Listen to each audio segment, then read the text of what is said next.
Sabe aquele humor inteligente? Você sabe, você é um A pessoa comediante. ri de nervoso. De nervoso, que a pessoa ri, mas ela depois ela para pra pensar. Pra pensar. Pô, caramba, bicho, ele tá me fazendo rir aqui. mas- Principalmente humor que mexe com política. É. O cara, ele lança uma geral ali. O humor é a público forma ri. mais fácil de você entrar na cabeça das pessoas, é direto. Né? Principalmente, Vilela, se for um humor de ironia. A ironia é uma estratégia de linguagem que os medíocres intelectuais não entendem.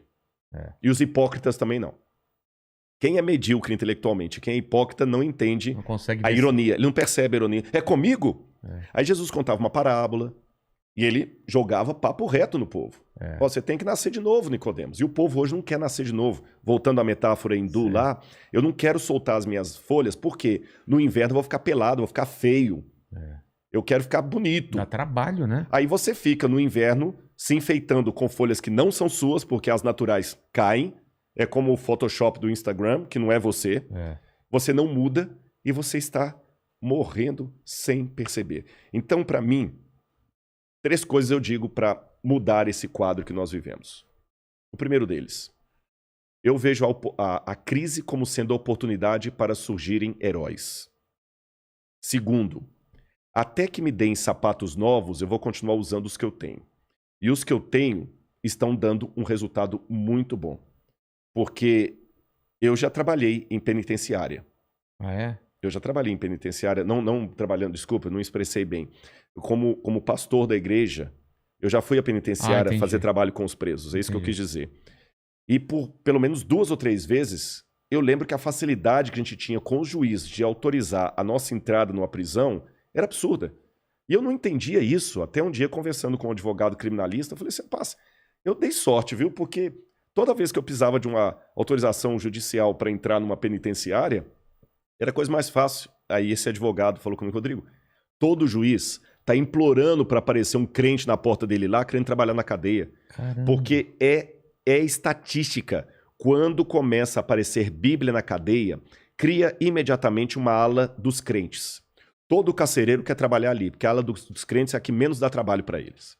E muitos ali saem recuperados, muitos voltam para a criminalidade. Não é fácil trabalhar com detentos, porque muitos voltam para a criminalidade, mas um percentual maior do que qualquer outra ação social causa um número maior de ex-bandidos. Ex-criminoso. Ex-criminosos. É por isso que, em que pese a minha paixão pela literatura, quem lê o meu livro vê que eu trabalho com fontes primárias. Se eu estou falando de Nietzsche, eu cito Nietzsche. Tá. E procuro alguma coisa, até ver assim, se eu não conseguir ler o alemão puro, pelo menos o mais próximo da tradução para entender.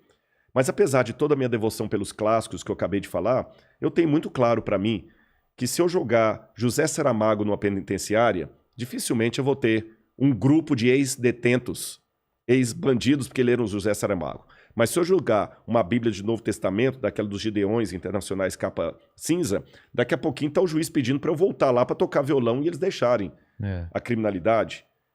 Então, essas oportunidades de crise fazem surgir heróis. Eles nunca vão ser a maioria. Então, não estou preocupado com O que você chama de herói? Herói é aquela pessoa que não está preocupado em ser dos Avengers, do Marvel. Ele sabe que o Marvel é entretenimento, não é estilo de vida.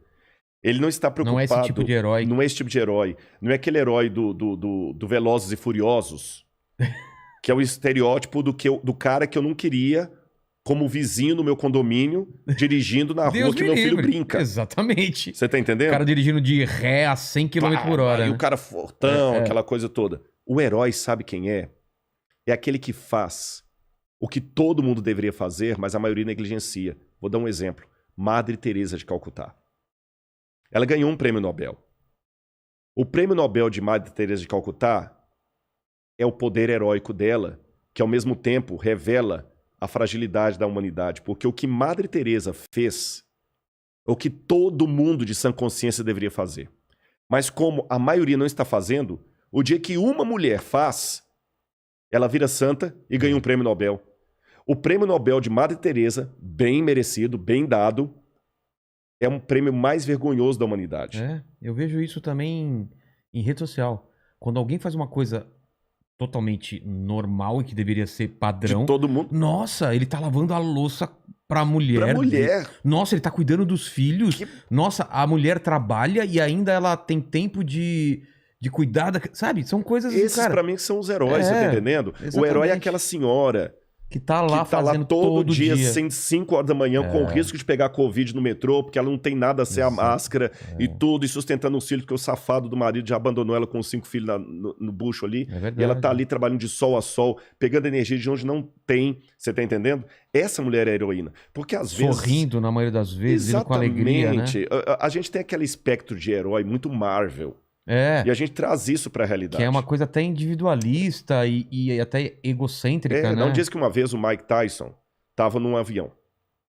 E aí começou uma turbulência e a aeromoça chegou pra ele. Dizem que essa história é verdadeira, viu? Pelo menos a fonte que me deram. E a aeromoça falou pra ele assim, senhor, por favor, senhor Tyson, por favor, coloque o cinto, né? Aí ele falou assim... Yes. Não, tem a voz, ele falou assim, super-herói não precisa de cinto para voar. Ela falou, tá bom, super-herói também não precisa de avião. Mas se o senhor que tá aqui, então coloque o cinto. Então, quer dizer, a gente tem essa ideia, pra mim esses são os heróis. E eles não precisam ser a maioria. Aí eu vou falar de novo com a linguagem bíblica. Deus não precisa de todos. Uma pessoa com Deus se torna maioria e pode fazer uma revolução. E se você olhar ao longo da história... Ele sempre levantou algumas pessoas. E são pessoas que mudaram o mundo. E aí, a partir disso... E são pessoas improváveis, na maioria das vezes. Né? A maioria. O fraco.